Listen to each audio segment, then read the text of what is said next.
Rajiv Gandhi foundation में चीन की फंडिंग को लेकर बीजेपी का हल्ला बोल। जेपी नड्डा ने किए कांग्रेस से 10 सवाल। नड्डा ने कांग्रेस पर लगाया देश के साथ विश्वासघात करने का आरोप। बोले देश जानना चाहता है आरजेएफ को कितना मिला पैसा। आपने सत्ता में रहते हुए क्या क्या काम किया और किस तरीके से आपने देश के विश्वास के साथ विश्वासघात किया है। चीन के साथ कांग्रेस के रिश्ते को लेकर भी पूछा सवाल। बोले कांग्रेस ने देश के लिए क्या किया। नड्डा के 10 सवालों के जवाब में कांग्रेस ने चीन को लेकर जारी की 10 सवालों की सूची। चीन की कम्युनिस्ट पार्टी और बीजेपी के संबंधों को लेकर मांगा जवाब। राजीव गांधी फाउंडेशन को लेकर पी चिदम्बरम का ट्वीट। कहा क्या फंड का पैसा वापस करने से चीन लौट जाएगा। मुख्तार अब्बास नकवी का चिदम्बरम के ट्वीट पर पलटवार। बोले चीन के कर्जे में डूबे हैं चिदम्बरम। शिवसेना ने भी किया कांग्रेस का बचाव। सामना में लिखा फंड से चीनी सीमा पर तनाव का क्या लेना। चीन के मुद्दे पर शरद पवार ने महाराष्ट्र के अपने सहयोगी कांग्रेस को ही घेरा। कहा 1962 में क्या हुआ था कभी नहीं भूल सकता देश। आज सुबह 11 बजे प्रधानमंत्री नरेंद्र मोदी देश से मन की बात करेंगे। चीन और कोरोना पर कर सकते संवाद। दिल्ली में छाया टिड्डी दल का खतरा। दिल्ली सरकार के मंत्री गोपाल राय ने बुलाई इमरजेंसी बैठक। टिड्डियों को लेकर दिल्ली सरकार ने जारी की एडवाइजरी। दिल्ली के सभी डीएम हाई अलर्ट पर। लोगों से घर के खिड़की दरवाजे बंद रखने के लिए कहा गया। गांव में टिड्डियों को भगाने की ट्रेनिंग। गुरुग्राम तक पहुंचा टिड्डियों का दल। शहरी इलाकों के आसमान में दिखी टिड्डियां। गुरुग्राम में लोग ताली और तेज आवाज करके टिड्डियों को भगाते नजर आए। दिल्ली में कोरोना की बढ़ती रफ्तार के बीच अमित शाह और केजरीवाल ने किया कोविड सेंटर का दौरा। राधा स्वामी भवन में बने कोविड सेंटर का लिया जायजा। देश का सबसे बड़ा कोविड सेंटर है सरदार पटेल अस्पताल। 10,000 से ज्यादा बिस्तर का होगा इंतजाम। राधा स्वामी सेंटर को लेकर दिल्ली और केंद्र सरकार में ट्वीट वार। संजय सिंह का ट्वीट। बीजेपी की चुपके चुपके उद्घाटन की प्लानिंग। गौतम गंभीर का संजय सिंह को जवाब। बोले उद्घाटन नहीं निरीक्षण के लिए गए शाह। केजरीवाल भी है शामिल। दिल्ली के मुख्यमंत्री केजरीवाल का दावा इस वक्त राजधानी में बेड की नहीं है कमी। 5 हथियार तैयार किए गए। पहला हथियार बेड्स की संख्या बढ़ाई गई। दूसरा बड़ा निर्णय लिया दिल्ली के कुछ एक चंद बड़े अस्पतालों को, प्राइवेट और सरकारी अस्पतालों को पूरी तरह से कोरोना अस्पताल डिक्लेयर कर। केजरीवाल ने कोरोना को मात देने के लिए 5 हथियारों का किया जिक्र। कहा एक दिन में दिल्ली में हो रहे हैं 20,000 कोरोना टेस्ट। मोदी ने देश में कोरोना के इंतजामों की तारीफ की। कहा कोरोना से जंग में भारत की हालत हुई देश से बेहतर। बढ़ रहा recovery rate. To lockdown and many initiatives taken by the government as well as a people-driven fight. India is much better place than many other nations. Rahul Gandhi ने कोरोना को लेकर सरकार की योजनाओं पर खड़े किए सवाल। ट्वीट किया मोदी ने कोरोना के आगे किया सरेंडर। दिल्ली में कोरोना के मामले 80,000 के पार। 24 घंटे में 2,948 नए मरीज सामने आए। दिल्ली में 24 घंटे में 66 मरीजों की मौत। अब तक 2,558 लोगों ने दम तोड़ा। महाराष्ट्र फिर टूटा। नए मामलों का रिकॉर्ड 24 घंटे में सामने आए। अब तक के सबसे ज्यादा 5,318 नए मरीज। मुंबई में पिछले 24 घंटे में 105 मरीजों की मौत। कोरोना के कुल मामले 74,000 के पार।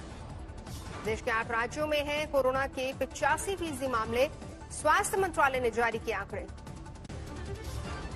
कोरोना से देश भर में होने वाली 87% मौत सिर्फ 8 राज्यों से। महाराष्ट्र, दिल्ली और तमिलनाडु मौत के मामले में सबसे आगे।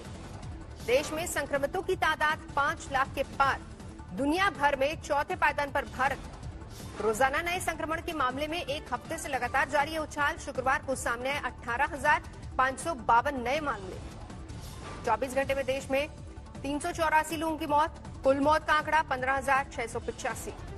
देश में अब तक 2,96,000 से ज्यादा मरीजों ने जीती कोरोना की जंग। संक्रमितों से करीब 1 लाख ज्यादा है स्वस्थ हुए लोगों की संख्या। गाजियाबाद में लगातार तेजी से बढ़ रही है कोरोना संक्रमितों मरीजों की संख्या। बीते 24 घंटे में कोरोना संक्रमण के 69 नए मामले सामने आए। नोएडा में 24 घंटे में 127 नए केस, 21 लोगों की मौत। सूरत में सरकारी अस्पताल की लापरवाही, परिवार को बिना बताए कोरोना से मरे मरीज का कर दिया अंतिम संस्कार। कोरोना संकट के बीच पाकिस्तान ने किया करतारपुर कॉरिडोर खोलने का प्रस्ताव। 29 जून से कॉरिडोर को खोलने की पेशकश, भारत में ने नहीं भरी हामी। मरकज केस में दिल्ली पुलिस ने पश्चिम बंगाल जाने वाले 108 विदेशी जमातियों को नोटिस भेजा। पश्चिम बंगाल सरकार ने इन पर नहीं की थी कोई कार्रवाई। गुजरात कांग्रेस को बड़ा झटका, 5 पूर्व विधायक बीजेपी में शामिल। कांग्रेस नेता अहमद पटेल से ईडी की टीम ने की पूछताछ। संदेशा घोटाले से जुड़े केस में 8 घंटे तक चले सवाल जवाब। आज अयोध्या जाएंगे सीएम योगी, राम मंदिर की तैयारियों का लेंगे जायजा। अयोध्या में हनुमानगढ़ी मंदिर में सीएम योगी करेंगे दर्शन। नॉन कोविड अस्पतालों का 20 जवानों की शहादत पर बोली कंगना रनौत, इसे राष्ट्र पर हमला माना जाए, चीन के सामान का करे बहिष्कार। सुशांत सिंह राजपूत की खुदकुशी केस में कास्टिंग डायरेक्टर शानू शर्मा से मुंबई पुलिस ने की पूछताछ। यश राज फिल्म से जुड़े हैं शानू। यूपी बोर्ड की 10वीं और 12वीं परीक्षा के नतीजे घोषित। 10वीं में 83% रहा रिजल्ट, 15 जुलाई से मिलेंगी मार्कशीट्स। 10वीं में छात्रों ने मारी बाजी, 87% से ज्यादा छात्राएं पास। बागपत की रिया जैन ने किया टॉप। 12वीं में 74% से ज्यादा छात्र रहे सफल। बागपत के अनुराग मलिक ने किया टॉप। गुजरात के आणंद जिले के संबात में एक केमिकल फैक्ट्री में बीती रात लगी भीषण आग, मची अफरा तफरी। लंबी मशक्कत के बाद आग पर काबू। आग से किसी की हताहत होने की खबर नहीं। आग लगने के वक्त फैक्ट्री में काम कर रहे थे कई मजदूर। मुंबई में 4 कारों में लगी आग से अफरा तफरी। उषा किरण अपार्टमेंट के पास हुआ हादसा। मुंबई के नाला सोपारा में दिल दहलाने वाली वारदात, 35 साल के शख्स ने कथित रूप से अपने 3 बच्चों को मारकर की खुदकुशी। महाराष्ट्र के गृह मंत्री अनिल देशमुख ने सोलापुर में सीआरपीएफ के शहीद जवान सुनील काले को दी श्रद्धांजलि। शहीद के परिवार से की मुलाकात। पश्चिम बंगाल के बर्धमान में बीजेपी का आपसी सरफुटब्बल आया बाहर। जिलाध्यक्ष कृष्ण घोष के खिलाफ पार्टी कार्यकर्ताओं का प्रदर्शन। आगर मालवा के जनसंपर्क अभियान के दौरान मध्य प्रदेश के पूर्व मंत्री जयवर्धन सिंह का फिटनेस प्रदर्शन, पुशअप्स लगाकर सबको किया हैरान। यूपी के रामपुर में खुद को दरोगा बताकर व्यापारियों से ठगी करने वाला युवक गिरफ्तार। आरोपी से ठगी का सामान बरामद। लखनऊ के इटौजा थाना क्षेत्र में 2 भाइयों के बीच जमीन को लेकर विवाद में खूनी मारपीट, एक शख्स की मौत। हिमाचल प्रदेश के डलहौजी के रिहायशी इलाके में भालू के घुसने से खौफ, सीसीटीवी में रिकॉर्ड हुई पूरी तस्वीरें। ग्रेटर नोएडा में पुलिस और गांजा तस्करों के बीच मुठभेड़, 3 तस्कर गिरफ्तार, 36 लाख का गांजा बरामद। जोधपुर में सेक्स रैकेट का भांडाफोड़, 8 गिरफ्तार। यूपी के देवरिया में जामुन तोड़ने के विवाद में 2 पक्षों में मारपीट, 1 की मौत, कई जख्मी। बुल्ढाना में नदी में उफान, संग्रामपुर इलाके में फसलों के साथ सड़कों को भी नुकसान। असम में बाढ़ बारिश का कहर, बंगाईगांव जिले में बाढ़ में बह गया बांस का पुल। असम में जोरदार बारिश और बाढ़ ने ढाया कहर, 21 जिलों के 4.5 लाख से ज्यादा लोग प्रभावित। असम में बाढ़ से अब तक 18 लोगों की मौत। धेमाजी, तिनसुकिया और नलबाड़ी जिले में सबसे ज्यादा कहर। काजीरंगा नेशनल पार्क का आधा हिस्सा पानी में डूबा, जानवरों को सुरक्षित जगहों पर पहुंचाया गया। जोरदार बारिश से असम का बक्सर जिला टापू में तब्दील, बांस की डोंगी के सहारे लोग कर रहे हैं आवाजाही। गुवाहाटी में लगातार बारिश के बाद भूस्खलन, मलबे में दबने से बुजुर्ग महिला की मौत। एनडीआरएफ ने कुछ लोगों को बचाया। बारिश और बाढ़ से पूर्वी उत्तर प्रदेश भी बेहाल, सीएम योगी ने किया बाराबंकी और गोंडा जिले का हवाई दौरा। मध्य प्रदेश के निवाड़ी में मानसून की पहली बारिश ने मचाई आफत, गली मोहल्ले तालाब में तब्दील। बिहार के किशनगंज में बाढ़ में बहने से लड़की की मौत, जोरदार बारिश से नदी नालों में उफान।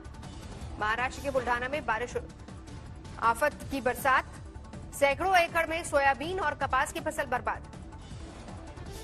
हैदराबाद में जमकर बरसे बादल, उमस वाली गर्मी से लोगों को मिली राहत। राजस्थान के धौलपुर में टिड्डियों के 5 दल का हमला, 1 दर्जन से ज्यादा गांव में दहशत। यूपी के मऊ में पहुंचा टिड्डी दल, प्रशासन ने किया कीटनाशक दवा का छिड़काव। बुलंदशहर में टिड्डियों को भगाने के लिए किसानों ने बजाई थाली, जनरेटर चलाकर किया शोर। ग्रेटर नोएडा में भी थी टिड्डियां, किसानों में फैली दहशत। झज्जर में भी टिड्डी दल का हमला, आधा दर्जन गांव में कहर। उत्तर 24 परगना में बीजेपी कार्यकर्ताओं पर हमला, हमले की खबर सुनकर कार्यकर्ता की मां की मौत। भरतपुर में एटीएम की ही उखाड़ ले गए बदमाश, बोलेरो में रखकर हुए फरार। सोनीपत में गाड़ी खड़ी करने के विवाद में चली गोली, गाड़ी में लोगों ने की तोड़फोड़। शिवपुरी में पॉलिटेक्निक कॉलेज के प्रिंसिपल पर माली की पिटाई का आरोप, वेतन मांगने पर पीटा। मध्य प्रदेश के पिपरिया में विश्व हिंदू परिषद के नेता रवि विश्वकर्मा की हत्या, कार पर हमले में कुछ लोग हुए घायल। जम्मू कश्मीर के मेंढर में पाकिस्तानी गोलीबारी में एक मासूम लड़की घायल, जम्मू के अस्पताल में कराया भर्ती।